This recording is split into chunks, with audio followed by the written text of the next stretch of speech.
Assalamualaikum warahmatullahi wabarakatuh. Kenalkan, nama saya Tasya Sabila, NPM 243510317. Jadi tujuan dibuatnya video ini adalah untuk memenuhi tugas pemrograman web, yang dimana tugasnya adalah membaca buku pemrograman web, yaitu bab 13. Bab 13 berjudul Performance Optimization dan Rendering.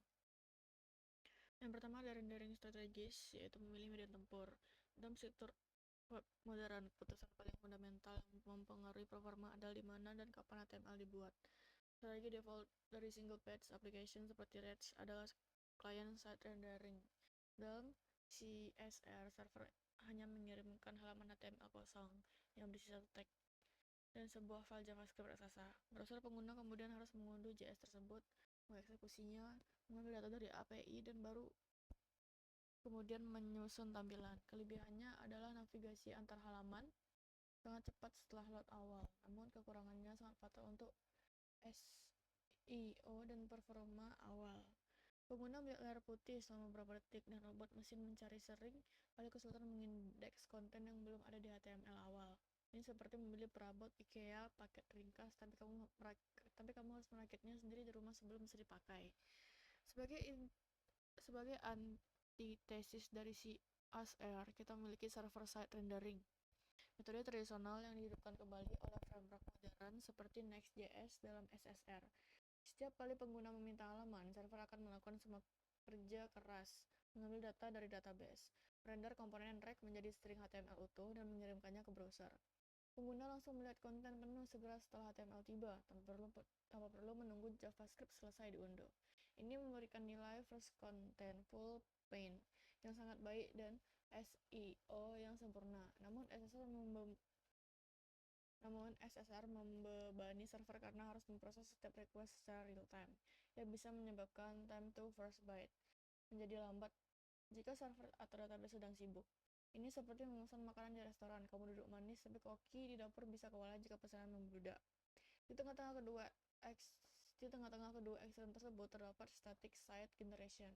SSG adalah teknik di mana halaman HTML dibangun hanya satu kali di mesin developer atau server CI atau CD. Lalu hasilnya disimpan sebagai file statis yang siap saji. Ketika pengguna mengakses web, file HTML ini dikirim langsung dari CDN yang super cepat, tanpa ada proses komputasi apapun di server.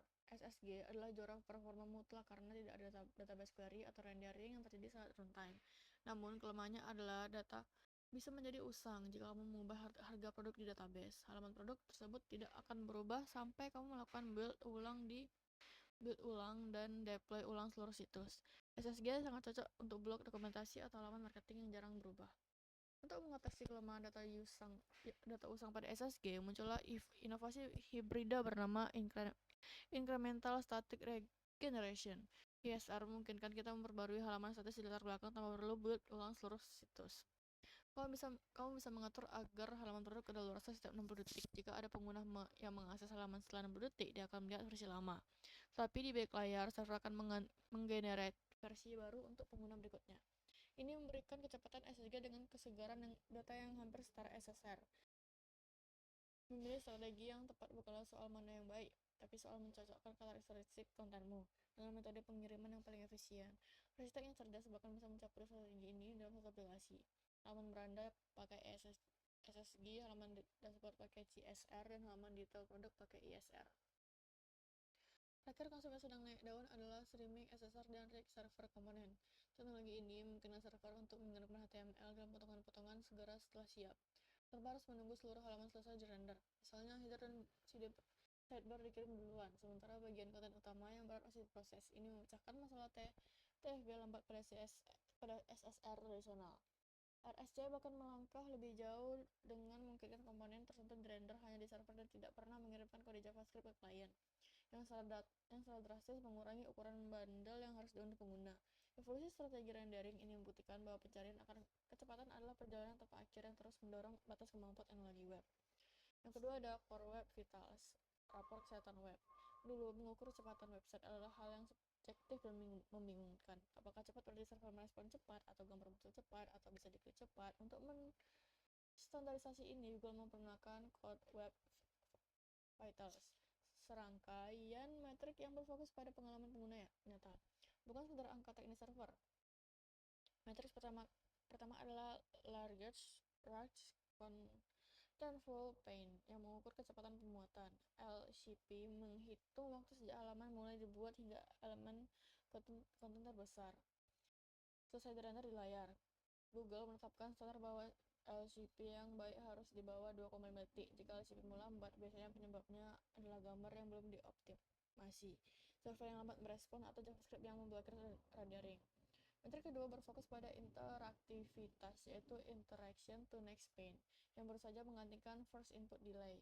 INP mengukur seberapa responsif halaman terhadap input pengguna. Pernahkah kamu mengklik tombol menu di HP tapi tidak terjadi apa-apa selama beberapa detik karena browser sedang macet memproses sesuatu?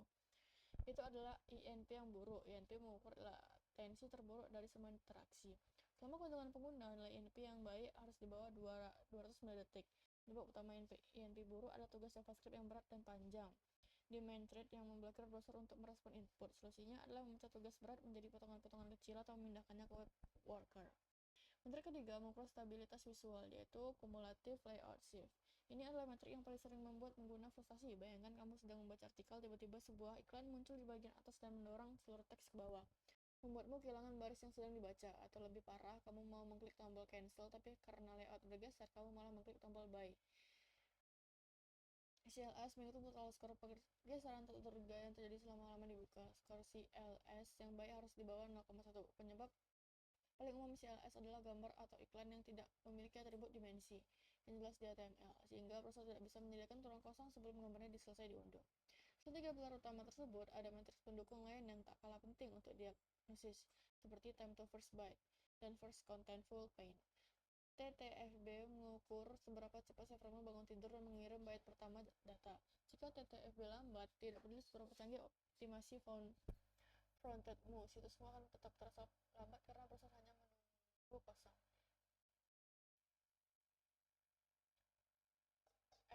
FCP mengukur kapan pixel pertama konten apapun muncul di layar. FCP memberikan umpan balik psikologis kepada pengguna bahwa sesuatu sedang terjadi, mengurangi kemungkinan mereka menutup laptop karena mengira situs merusak. Hal untuk mengukur metrik ini sangat beragam, mulai dari link like host di Chrome Dev Tools atau pengujian laboratorium hingga Google Search Console dan PageSpeed Insight untuk melihat data pengguna nyata. Perbedaan antara lab data dan file data yang sangat krusial. Lab data dilakukan di komputer developermu dengan koneksi internet stabil, sedangkan file data dikumpulkan dari jutaan pengguna Chrome asli dengan berbagai kondisi perangkat dan jaringan. Jangan pernah merasa aman hanya karena skor like pasmu 100 hijau semua.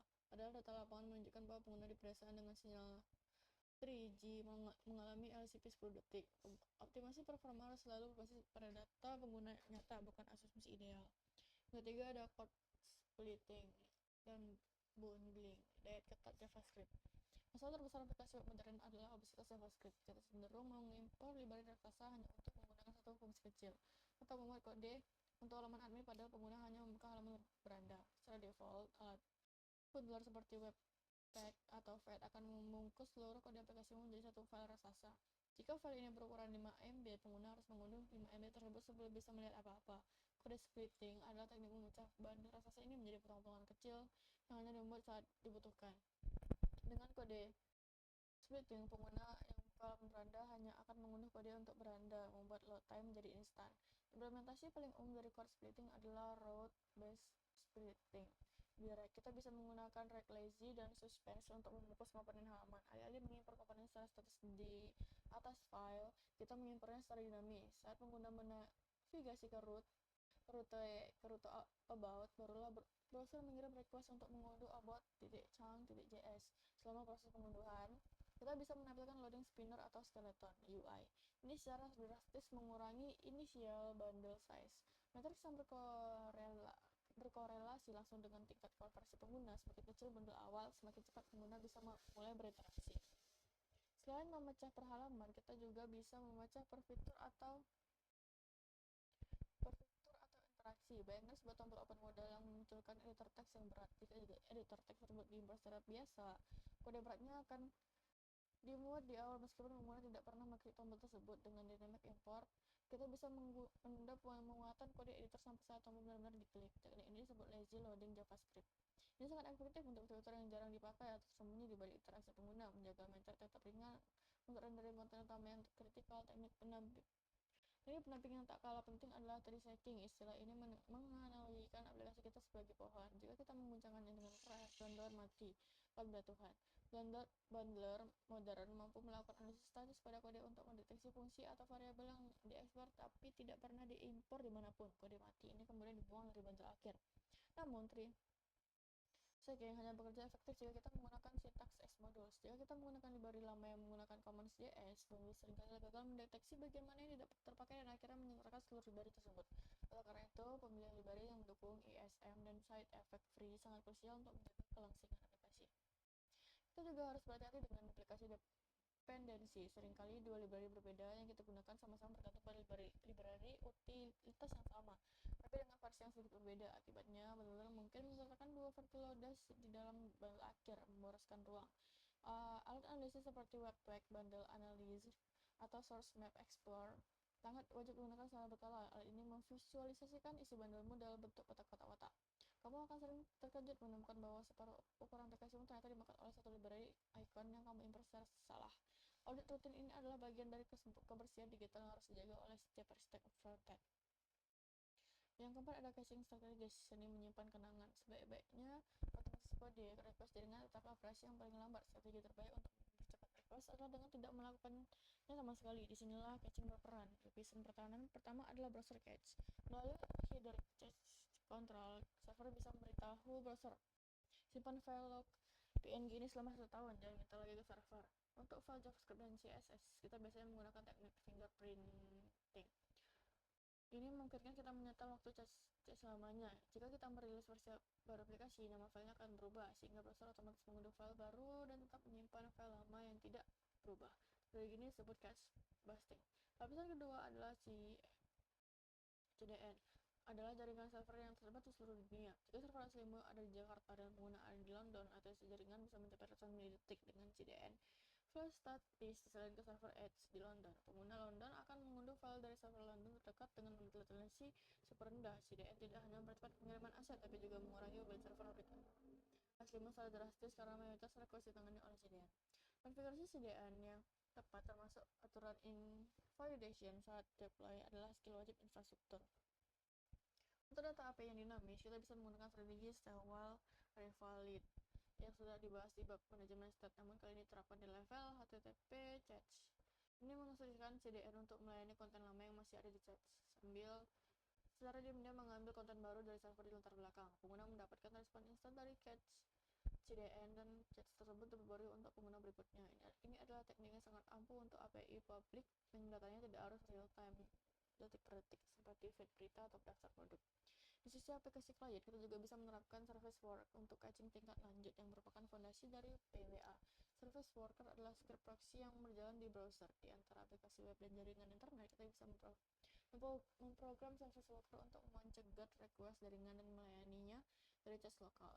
Memungkinkan aplikasi berjalan offline total. Strategi caching server worker sangat fleksibel. Kita bisa memilih cache first, network first, kalau offline, network first, atau strategi lainnya sesuai kebutuhan kritikalitas data.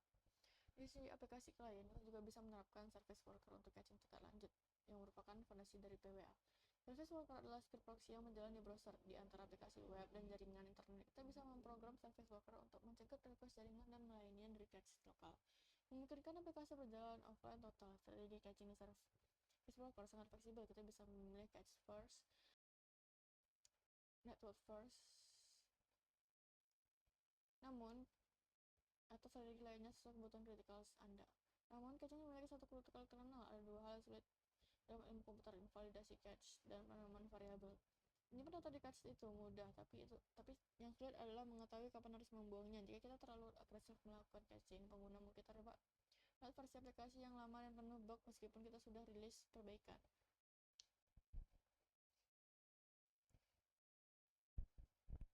Kesalahan konfigurasi header CC bisa berakibat fatal. Karena itu prinsip kehati-hatian harus diterapkan. Href hanya untuk aset yang punya fingerprint unik pada nama filenya, sedangkan untuk file HTML utama sebaiknya gunakan strategi no catch atau revalidate step untuk memastikan pengguna selalu mendapatkan referensi ke aset versi terbaru. Yang kelima ada asset optimization di multimedia. Dalam mayoritas website modern, lebih dari 60% halaman berasal dari gambar. Dalam foto format PNG berukur 5 MB yang ditambahkan sebagai thumbnail kecil adalah kejahatan format yang paling umum. Solusi pertamanya adalah menggunakan format modern. Tinggalkan JPG dan PNG lama beralih ke WebP atau AVIF. Format AVIF bisa menghasilkan kualitas visual yang sama dengan ukuran file 50% lebih kecil dari JPG. Browser modern sudah mendukung format ini dengan baik. Kita bisa menggunakan tag picture untuk memberikan fallback JPG bagi browser purba yang belum mendukung format baru. Memastikan kompatibilitas mundur. Selain format, dimensi juga krusial. Dengan mengirim gambar resolusi 4K ke layar HP yang lebarnya hanya 400 pixel, gunakan atribut srcset dan size pada tag img. Fitur ini memungkinkan kita menyediakan beberapa validasi ukuran gambar dan membiarkan browser memilih sendiri gambar mana yang paling pas untuk di-download berdasarkan lebar layar dan resolusi layar perangkat saat itu.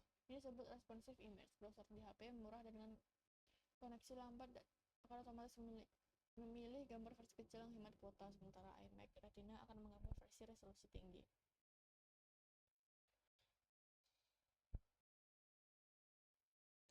Strategi pemuatan gambar juga harus cerdas. Gunakan lazy loading untuk semua gambar yang berada di luar layar awal. Atribut native browser ini menuntut pengunduhan gambar sampai pengguna mengulir mendekati posisi gambar tersebut. Ini menghemat bandwidth awal secara signifikan dan mempercepat LCP, namun hati-hati, jangan pernah melazy load gambar LCP. Gambar LCP harus dimuat secepat mungkin dengan prioritas tinggi, karena penundaan pada gambar utama akan langsung merusak core web vitals. Aset berat lainnya adalah web fonts. Font custom seringkali memblokir rendering teks sampai file font selesai diunduh. Untuk mengatasi ini, gunakan strategi font display swap di CSS. Ini memerintahkan browser untuk segera menampilkan teks menggunakan font bawaan sistem sebagai sementara, lalu menukarnya dengan font custom setelah font tersebut siap. Meskipun terjadi sedikit pergeseran visual, ini jauh lebih baik daripada pengguna menatap teks kosong. Kita juga bisa melakukan setting font, yaitu membuang karakter-karakter yang tidak terpakai dari file font yang bisa memangkas ukuran font hingga 90%. Terakhir, jangan lupakan minification dan compression. Minifikasi membuang spasi, komentar, dan menggantikan nama variabel menjadi pendek dalam kode CSS dan JS. Kompresi memadatkan file teks tersebut sebelum dikirim lewat jaringan. Broadly umumnya memberikan kompresi yang lebih baik daripada gzip. Pastikan server web atau CDN-mu sudah mengaktifkan kompresi Broadly secara otomatis. Gabungan dari optimasi format, dimensi, loading strategi, dan kompresi ini akan mengubah situs yang lambat dan berat menjadi pengalaman digital yang ringan dan menyenangkan. Yang keenam, ada integrasi keislaman, menghargai waktu dan prinsip kemudahan. Tapi Islam, waktu adalah modal paling berharga yang tidak bisa didaur ulang. Allah Subhanahu wa Ta'ala bahkan bersumpah demi waktu dalam surah Al-Asr. Dalam konteks performance optimization, membuat website yang cepat bukan sekedar mengejar skor hijau di Lighthouse, melainkan bentuk penghormatan kita terhadap waktu orang lain. Aplikasi yang paling lambat dan berat adalah pencuri waktu pengguna. Ia membuang detik berharga umur manusianya untuk menunggu loading. Seseorang mengembang muslim yang mengoptimalkan performa aplikasi sedang bersedekah waktu kepada ribuan penggunanya. Buktikan mereka menyelesaikan urusan lebih cepat sehingga waktunya bisa digunakan untuk kebaikan lain. Prinsip code split link dan tree-stacking adalah manifesti teknologi dari hadis Rasulullah SAW. Di antara kebaikan Islam, seseorang adalah meninggalkan hal yang tidak bermanfaat baginya. Mengirimkan berkas JavaScript rahasia yang berisi fitur-fitur yang tidak dibutuhkan pengguna saat itu adalah bentuk kesia-siaan dan pemborosan kuota datang pengguna. Dengan melakukan tree-stacking, kita membuang yang tidak perlu dan hanya menjadikan yang bermanfaat, mencerminkan pola hidup seseorang mukmin yang efisien. Fokus dan jauh dari hal-hal yang memberatkan tanpa guna. Konsep Core Web Vitals mengajarkan kita tentang tasyir. Rasulullah SAW bersabda, permudahlah dan jangan mempersulit. LCP, largest contentful pen yang cepat, berarti kita tidak membiarkan tamu menunggu lama di depan pintu.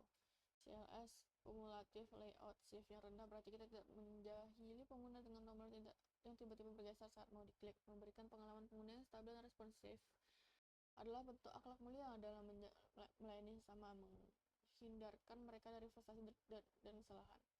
Strategi kacang mengajarkan kita tentang husnul idad dengan menyimpan data yang sering diakses di cache. Yang terakhir ada kesimpulan kecepatan adalah fitur.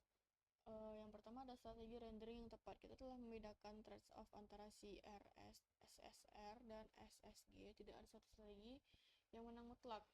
Yang kedua ada rapor merah Google. Kita belajar bahwa Google menilai web dari kacamata pengguna. Yang ketiga ada diet JavaScript. Kita menyadari bahwa mengirim image JavaScript ke ponsel murah adalah dosa arsitektural. Yang keempat ada semi menyimpan. Kita memahami bahwa request tertepat adalah request yang tidak pernah dikirim. Yang kelima ada multimedia yang cerdas. Terakhir kita belajar mengelola aset terberat di web, gambar, dan font. Sekian dari saya, lebih dan kurang saya mohon maaf. Saya ucapkan wabillahi taufiq wal hidayah. Wassalamualaikum warahmatullahi wabarakatuh.